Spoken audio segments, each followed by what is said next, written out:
Make crime illegal again. President Trump is not backing down from his nationwide crackdown.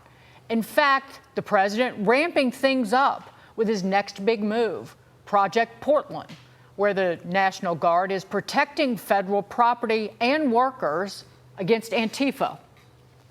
And I get a call from the liberal governor. Sir, please don't come in. We don't need you. I said, well, unless they're playing false tapes, this looked like World War II. Your place is burning down. I mean, you must be kidding. Sir, we have it under control. I said, you don't have it under control, Governor. Blue state governors and blue city mayors in cahoots to try to stop Trump at all costs, even when, in many cases, their own constituents are begging for help. He shot my grandson in cold blood 7 times, and they didn't consider that as first-degree murder. The bottom line is that murder in D.C. is treated as a joke when it comes time to justice. Let me be direct. Major cities across the United States are in crisis. Crime is out of control, and police departments are dangerously understaffed. In 2013, while walking home, an argument erupted across the street from me, and I was struck by a bullet. The bullet hit 2 arteries and left me bleeding to death on the pavement. Joining us now, Congressman Chip Roy, who is running for Attorney General for the fine state of Texas. Congressman, great to see you. It's astonishing to watch the Democrats turn a blind eye and a deaf ear to the suffering of these individuals in these major cities. And then on top of it, they will stand atop those suffering and injured for a higher political profile. Yeah, Dagan, great to be on. Great to have you and Guy, two of my favorite people in Washington. And look, what we're seeing out of Democrats is more of the same. You're seeing it with the shutdown that Mark Wayne was just talking about, playing politics, because they have nothing else to run on. Because frankly, their agenda is bankrupt. And worse than that, it's actually harmful for the people that we represent and for people across the country. This stuff on crime, this isn't an accident. This is organized. President Trump was right to declare Antifa a terrorist organization. I called him and thanked him for it last week. The fact is, it is organized with them, with the Wren Collective. If you saw the report from the Law Enforcement Legal Defense Fund, where they put out how much it is an organized effort, not just from Soros, but from numerous organizations to put bad DAs and bad judges in power, give them a playbook on how to put criminals on our street, advance cashless bail, do all the things that are endangering the people that we represent. Just today, you had USCIS under the Department of Homeland Security talking about the fraud that's been perpetrated with NGOs who were putting dangerous people in the streets of America. And they were saying, yeah, we knew who these people were. They were people that we vetted. And no, they weren't. It was fraudulent. It was an organized effort. And the American people are more in danger because of it. President Trump is right to battle it. President Trump's administration is right to take it on.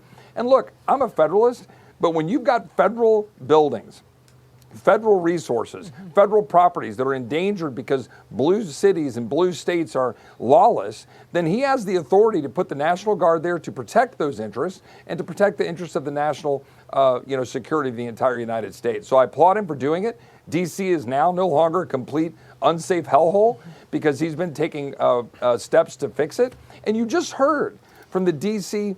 Folks that are suffering at the hands of the radical progressives in D.C., and you even heard from the head of the police union there saying, yeah, good on the Trump administration. We needed that kind of help. Congressman, we want to get your take on this story as well. A federal judge roasting President Trump's efforts to rescind visas for terrorism-supporting students, saying that this is a free speech violation. This was a 160-page ruling, and this judge referenced President Reagan's famous remark about freedom never being more than a generation away from becoming extinct. He added this, quote, "I fear President Trump has drawn it from a darker, more cynical message. I fear he believes the American people are so divided today that they will not stand up, fight for, and defend our most precious constitutional values as long as they are lulled into thinking their own personal interests are not affected." So that's some very harsh language for the Trump administration. We're talking about, in this case, foreign nationals celebrating terrorism. You might say that's protected speech. What about the unlawful behavior of so many of these people?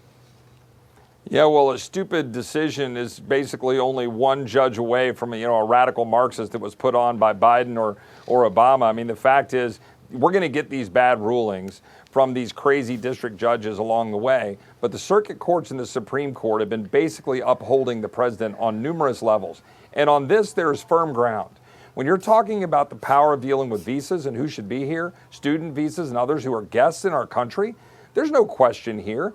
When you've got people that are supporting terrorist activities, whether it was all the nonsense with the Palestinians versus some of our Jewish citizens and brothers and sisters that were being targeted on college campuses, or whether you're talking about, frankly, a lot of the radical Sharia and the radical Islamist movement in this country, including in Texas, with this epic city in Plano and places across universities across the country. Now we've seen it in Dearborn, Michigan. We saw it in the Dallas-Fort Worth airport yesterday. Look, this stuff needs to be addressed, and the president's right to do it, and he has the power to do it, particularly in our immigration system. Amen. And Congressman Chip Roy, those Republicans better stand up for what you and your fellow Republicans were able to do to pull back on that Medicaid spending, because you worked tirelessly to do it, and they better hold firm on that and those excess subsidies for Obamacare. Because I'm going to come down to Washington and knock some heads together if they don't. Dagan, I couldn't agree more. You were great doing that. We have got to hold the line. If we do, just look, don't blink. If we hold the line, the Democrats are going to come crawling back because they don't have a leg to stand on. They want to give $40 billion a year to insurance companies. They want to give health care to illegal aliens. Good luck selling that to the American people. We're standing up for the people that we represent. Yeah, it's their shutdown. It's the Democrats' shutdown orchestrated by Chuck Schumer, period. That's the fact. Congressman Chip Roy, as always, great to see you.